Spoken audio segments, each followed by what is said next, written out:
methods or processes can do it at the same time? Yeah, exactly. Because normally, when we want to see if a lock is closed, we would say if, then wait, else, continue. But this is divided into several steps, looking at the variable and then decide if we're going to wait or we're going to continue. We cannot allow this because while we're testing, if we're testing like this and then in a later instruction decide what we're going to do, if the test gives us a specific result, another process can do exactly the same, and we don't know which process will actually be the one which locks the variable or opens the variable. So we have to make sure that locking the semaphore is an atomic operation. Looking at it from another perspective, at the semaphore, we can say a semaphore consists of two fields, a value and a pointer. The value indicates the value of the semaphore, and the pointer points to, well, if a number of processes are waiting, we have a line of processes waiting on this semaphore. So every time we do a wait, we decrease the value and we add a new process to the line of waiting processes. And whenever we do a signal, we release one of the waiting processes, probably the one in the head of the queue, and we may also increase the value of the semaphore depending on if the semaphore is binary, it has only two possible values. If it's a counting semaphore, it has an integer value which can be increased by every signal and decreased by every wait. Yeah.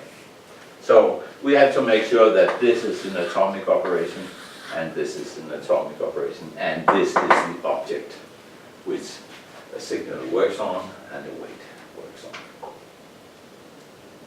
Right?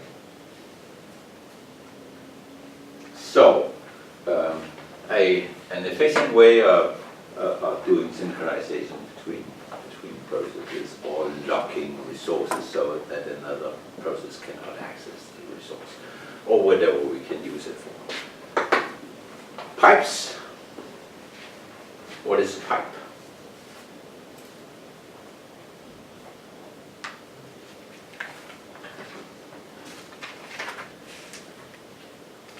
Well, the good answer is everything in Unix is a file. So we could always say, well, a pipe is a file, but it's another kind of file than a normal file because it's a direct communication link between two processes. So we could say that a pipe is a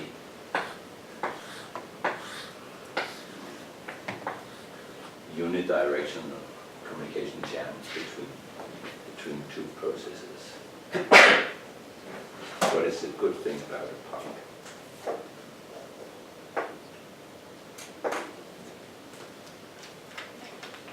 Do we need semaphores when we were using a pipe for communication? No. So what does a pipe ensure? Synchronization. Thank you. Synchronous communication. So if this guy is running too fast, it will fill the pipe, and when the pipe is full, he'll have to wait. And when this guy runs too fast, he will empty the pipe. So when the pipe is empty, he will have to wait. So the pipe will ensure that those two processes will always be communicating in a synchronous way, no matter how the speed of those processes may change. So if this at some time runs faster than the other one, this one will be made to wait, and if he at some time runs slower than the other one will be forced to wait. So they will they will do asynchronous communication. The thing is that this is actually, if we look at this, is a buffer, right, holding the messages. So that buffer is allocated in the kernel. So communicating using pipes means that we have to deliver our data to the kernel. The kernel will hold the data and deliver it to the process which are reading from the pipe. Two kinds of pipes. Named and another. Named and no.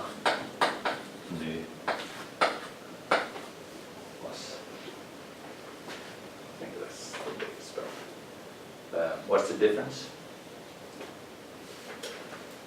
It's a name pipe, then all processes. Yeah. Any process knowing the name can use it for communication. Yes. Anonymous?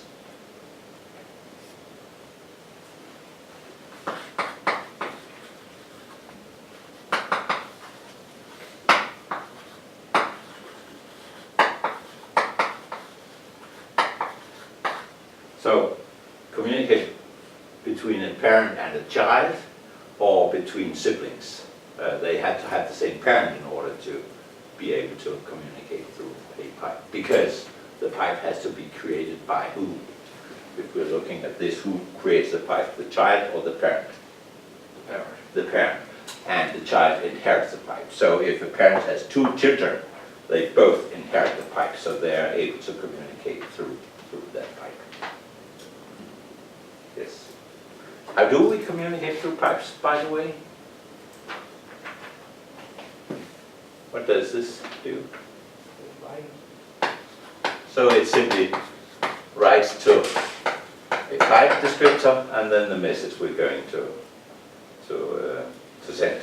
And the other one says, okay, I read from the pipe descriptor, and then gives a buffer which we use for receiving the data from the pipe. So it's a very simple way of communicating, but it's very efficient. You don't have to do much. It's not as fast as this one, because you have to engage the kernel every time you send a message and every time you receive a message. You have to engage the kernel. So it's not as fast as this one. In this one, you only engage the kernel when you're allocating the memory. For the remaining time, you communicate using the memory you allocated without involving the kernel. So this one is efficient. This is very easy and very handy in a lot of situations. What's the difference between pipes and message queues?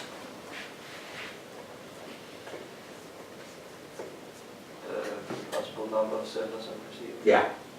So in a message queue, anybody can put a message into the queue, and anybody can receive a message from the queue. So the term queue just means that all messages are put into a queue, and they are delivered in the same order as they were put into the queue. But anybody are allowed to put a message in the queue. Anybody having the right to, because the queue is to be seen as a file. So if you have the right to write to the file, you can put a message in the queue, and if you have the access right to read from the queue, any process having that can remove a message from the queue. Yes. So it's a very convenient way to communicate. Yes. You know what files are, not much to say about that. What about map files? What do we mean by a map file, or a memory map file, I should say?